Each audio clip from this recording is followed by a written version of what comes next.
परिचय। नमस्ते पिताजी। माँ ने मुझसे ये गोली आपको देने के लिए कहा और इसे लेने के बाद आप बेहतर महसूस करेंगे। ठीक है, लाओ इसे मुझे दे दो। पिताजी, यह गोली आपके स्वास्थ्य को किस प्रकार प्रभावित करती है? ये गोली मेरे शरीर को ताकत देती है और इसे खाने से मैं ठीक हो जाऊंगा। पिताजी, यह गोली किस चीज की बनी है? रोहित, ये संपूरक गोलियां हैं और इस गोली में लैक्टिक बैक्टीरिया यानी जीवाणु का प्रयोग किया गया है जो मेरे शरीर को ताकत देता है। पिताजी, बैक्टीरिया क्या है? बेटा, ये एकल कोशिकीय सूक्ष्म जीव हैं। वे हर जगह मौजूद हैं, जैसे कि हमारे भोजन में और वायु में आदि। वाह, ये तो काफी रोचक है पिताजी। क्या तुम और अधिक जानना चाहते हो? हाँ पिताजी। इस पाठ में आप जानेंगे कि सूक्ष्म जीव मानव जीवन में किस प्रकार सहायक हैं। उद्देश्य। इस पाठ के अंत में आप निम्न करने में सक्षम हो जाएंगे। व्याख्या करना कि सूक्ष्म जीव हर जगह उपस्थित हैं। औद्योगिक स्तर पर सूक्ष्म जीवों से प्राप्त उत्पादों की व्याख्या करना। सूक्ष्म जीवों की सहायता से वाहित मल उपचार की व्याख्या करना। सूक्ष्म जीवों की सहायता से बायोगैस के उत्पादन की व्याख्या करना। जैव नियंत्रण कारकों के रूप में सूक्ष्म जीवों को जानना और जैव उर्वरकों के रूप में सूक्ष्म जीवों को समझना।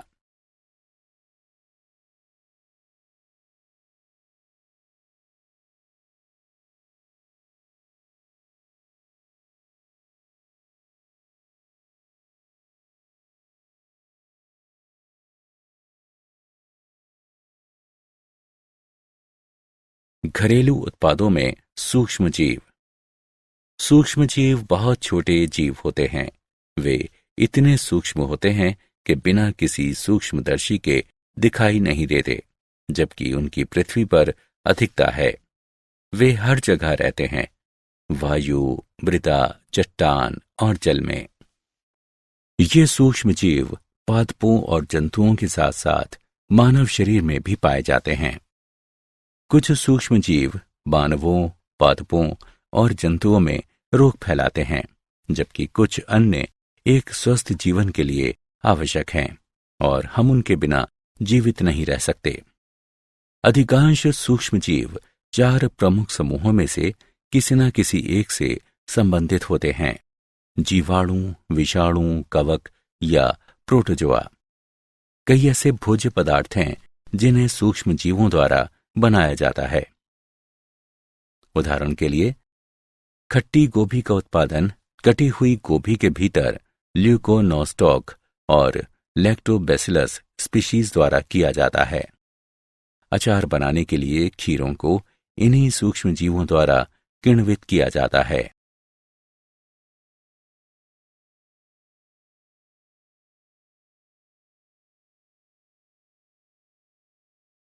औद्योगिक उत्पादों में सूक्ष्म जीव।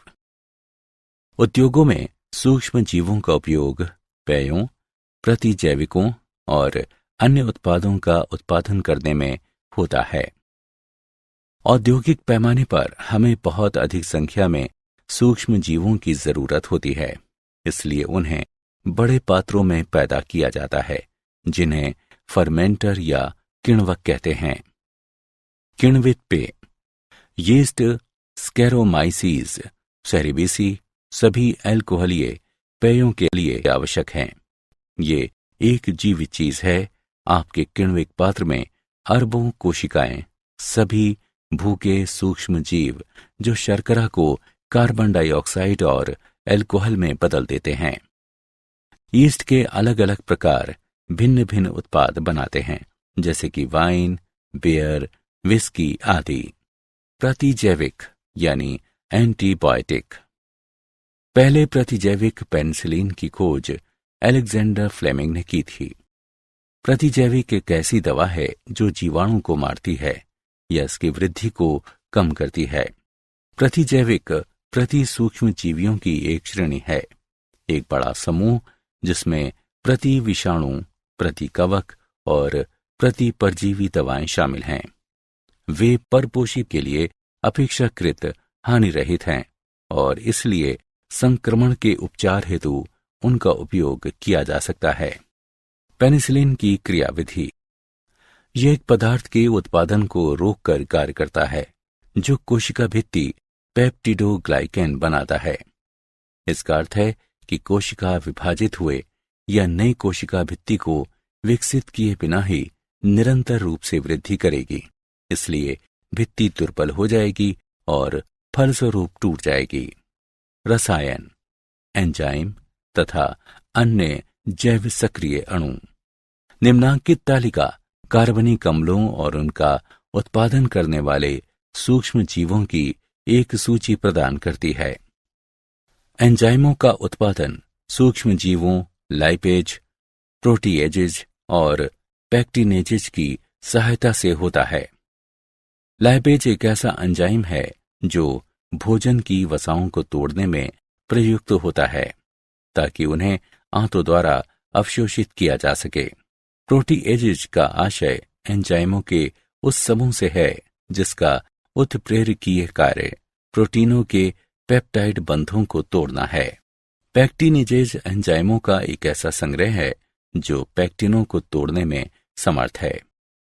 पैक्टिन एक ऐसा पदार्थ है जो पादप कोशिकाओं की कोशिका भित्ति को बनाए रखता है। जैव सक्रिय अणु। एक जैव सक्रिय अणु साइक्लोस्पोरिन ए एक शक्तिशाली प्रतिरक्षा निरोधक कारक है। माइलोटॉक्सिटी की जिसकी कमी इसे नॉन स्टेरॉयडल दवाओं में अनूठा बनाती है, प्रतिरक्षा निरोधन के लिए वर्तमान में जो दी जाती है। इसका उत्पादन ट्राइकोडर्मा पॉलिस्पोरम कवक द्वारा किया जा सकता है। वाहित मल उपचार में सूक्ष्म जीव। नगरीय व्यर्थ जल को वाहित मल कहते हैं जिसमें बड़ी मात्रा में कार्बनिक द्रव्य तथा सूक्ष्म जीव होते हैं जिनमें से कई रोगजनक होते हैं और कुछ परपोषित होते हैं। प्रदूषण के बोझ को कम करने के लिए वाहित मल को जलाशयों में विसर्जित करने से पहले इसका वाहित मल उपचार संयंत्रों में उपचार किया जाता है। उपचार में निम्न 2 चरण शामिल हैं। प्राथमिक उपचार। प्राथमिक वाहित मल के उपचार में व्यर्थ जल को मोटी रेत, कंकड़ों, कार्बनिक और अकार्बनिक अपशिष्टों, वसीय पदार्थों आदि की अशुद्धियों से मुक्त किया जाता है। नगरीय व्यर्थ जल में बड़ी बड़ी वस्तुएं होती हैं जैसे फटे पुराने कपड़े, डिब्बे, टिन आदि, जिन्हें स्क्रीन द्वारा हटा दिया जाता है। यह आवश्यक है क्योंकि इन वस्तुओं की उपस्थिति में संयंत्र के संवेदनशील भागों को नुकसान पहुंच सकता है। स्क्रीन के बाद एक ग्रिड चैम्बर होता है जिसका उपयोग रेत तथा अन्य भारी अकार्बनिकों को अलग करने के लिए किया जाता है। इस प्रकार ग्रिड चैम्बर में इकट्ठा की गई सामग्री को निपटान के लिए एकत्र कर उसे थैलों में भर दिया जाता है। कुछ संयंत्र अवसादन चरण का उपयोग करते हैं जिसमें वाहित मल को बड़े बड़े टैंकों से गुजारा जाता है जिन्हें प्राथमिक विशुद्धक या प्राथमिक अवसादन टैंक कहते हैं। इन टैंकों में तैरते हुए सामग्री को अलग किया जाता है तथा सजातीय द्रव जैविक उपचार के लिए तैयार रहता है, जबकि स्लज को अलग से उपचार द्वारा हटाया जाता है। इसके बाद प्राथमिक अवसादन टैंकों से प्राप्त बहिस्राव को द्वितीयक उपचार के लिए ले जाया जाता है। द्वितीयक उपचार या जैव उपचार। वाहित मल की जैविक सामग्री जैसे मानवीय अपशिष्ट, भोजन अपशिष्ट, साबुनों और डिटर्जेंट को अलग करने के लिए द्वितीयक वाहित मल जल उपचार विधि वायवीय जैव प्रक्रियाओं का उपयोग करती है। इस विधि में जीवाणु और प्रोटोजोआ प्राकृतिक रूप से सड़ने योग्य विलय कार्बनिक अशुद्धियों को जीवाणु झुंड में बदल देते हैं। इससे बहिस्राव की बीओडी यानी बायोकेमिकल ऑक्सीजन डिमांड घटती है।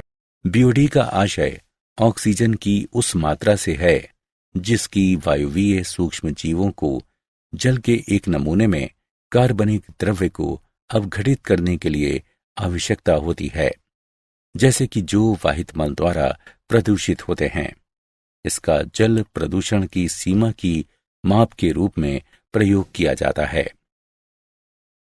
जब बहिस्राव का बीओडी पर्याप्त रूप से घट जाता है तो बहिस्राव को अंतिम निसादन टैंकों से गुजारा जाता है, जहां जीवाणु झुंड अवसाद में परिवर्तित होता है।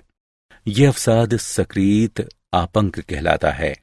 सक्रियित आपंक के छोटे से भाग को फिर से वापस वायवीय टैंक में पंप करते हैं, जो एक निवेश द्रव्य के रूप में कार्य करता है, और अधिकांश भाग का उपयोग बायोगैस के उत्पादन में होता है। पुनः चक्रित जल का उपयोग कृषि कार्यों में किया जाता है। बायोगैस के उत्पादन में सूक्ष्म जीव। बायोगैस गैसों, जिसमें मुख्यतः मीथेन शामिल है, का एक मिश्रण है, जिसका उत्पादन सूक्ष्म जीवीय गतिविधि द्वारा किया जाता है और जिसका उपयोग ईंधन के रूप में किया जाता है। गोबर बायोगैस का प्रमुख स्रोत है, क्योंकि गोबर में जीवाणुओं की संभावना दूसरों की तुलना में अधिक होती है। मीथेनोबैक्टीरियम। ये वो जीवाणु हैं जो पशुओं के रूमेन यानी उदर के एक भाग में पाए जाते हैं। रूमेन गाय के पाचन तंत्र का सबसे महत्वपूर्ण भाग है, क्योंकि मीथेनोबैक्टीरियम इसे दूसरे पशुओं से अलग करता है।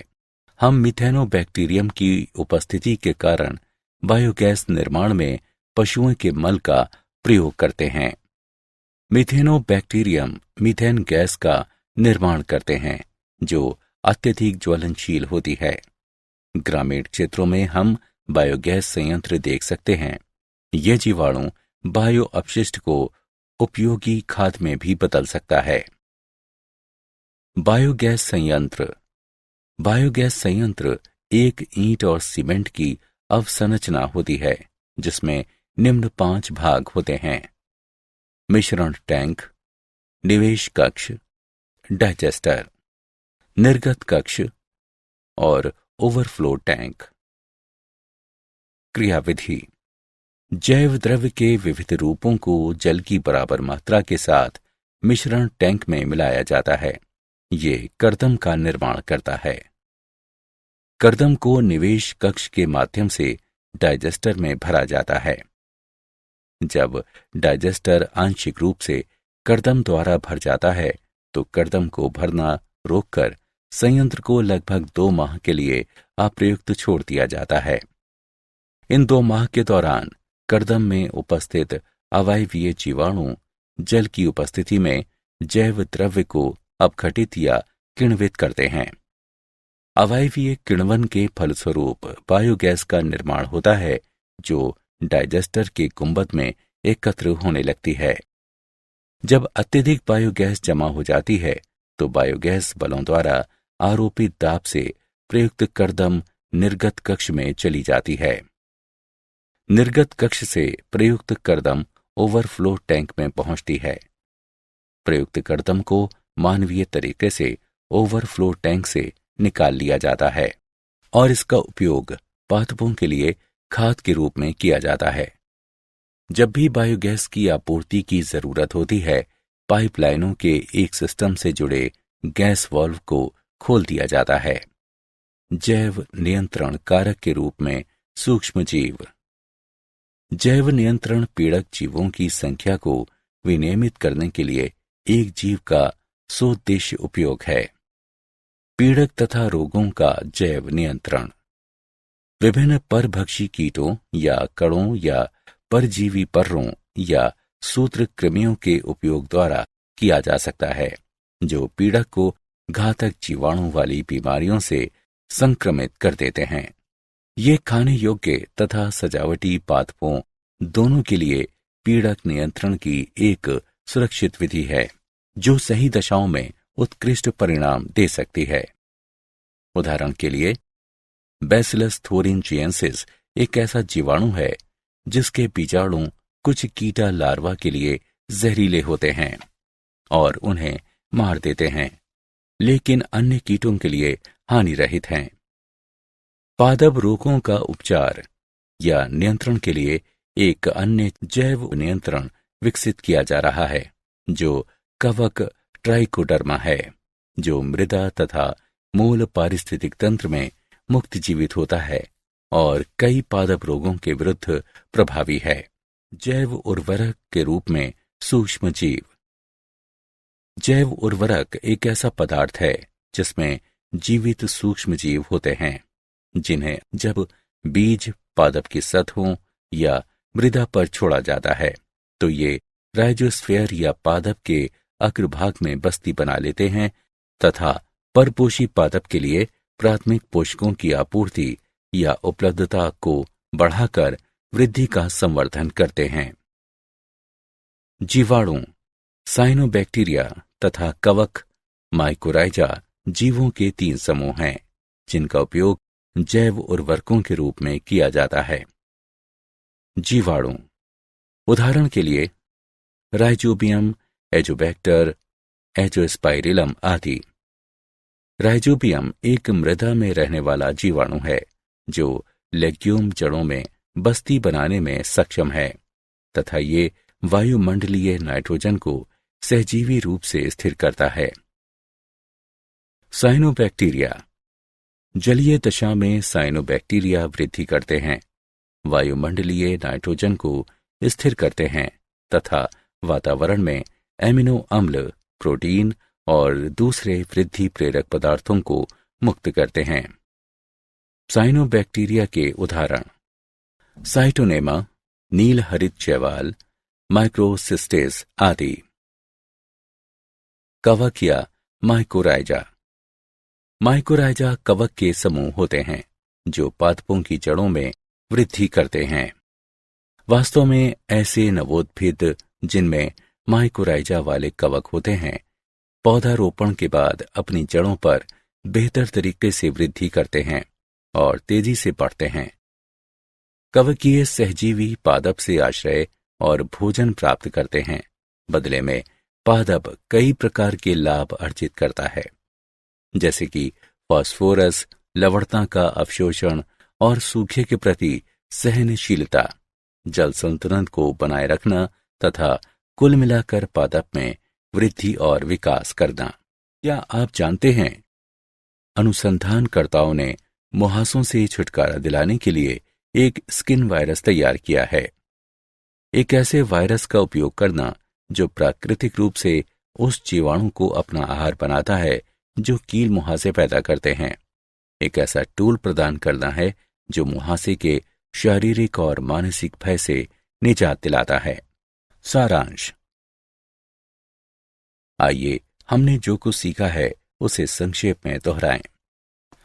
सूक्ष्म जीव बहुत ही छोटे जीव होते हैं। वे इतने सूक्ष्म जीव होते हैं कि बिना किसी सूक्ष्मदर्शी के दिखाई नहीं देते, जबकि उनकी पृथ्वी पर अधिकता है।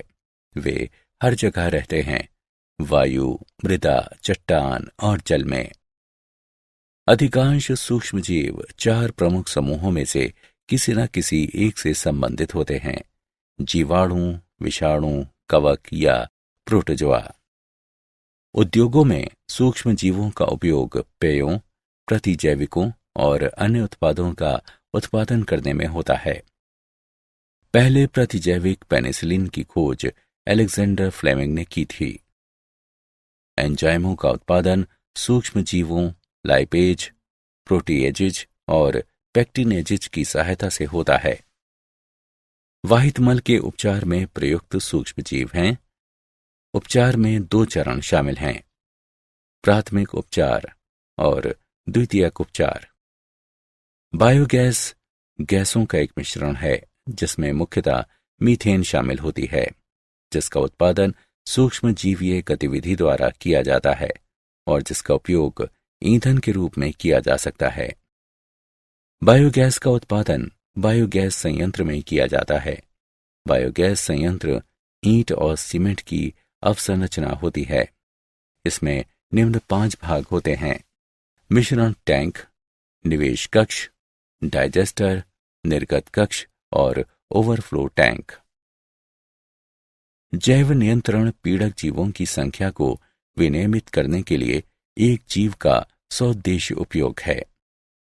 जैव उर्वरक एक ऐसा पदार्थ है जिसमें जीवित सूक्ष्म जीव होते हैं, जिन्हें जब बीज पादप की सतहों या मृदा पर छोड़ा जाता है तो ये राइजोस्फीयर या पादप के अग्रभाग में बस्ती बना लेते हैं तथा परपोषी पादप के लिए प्राथमिक पोषकों की आपूर्ति या उपलब्धता को बढ़ाकर वृद्धि का संवर्धन करते हैं।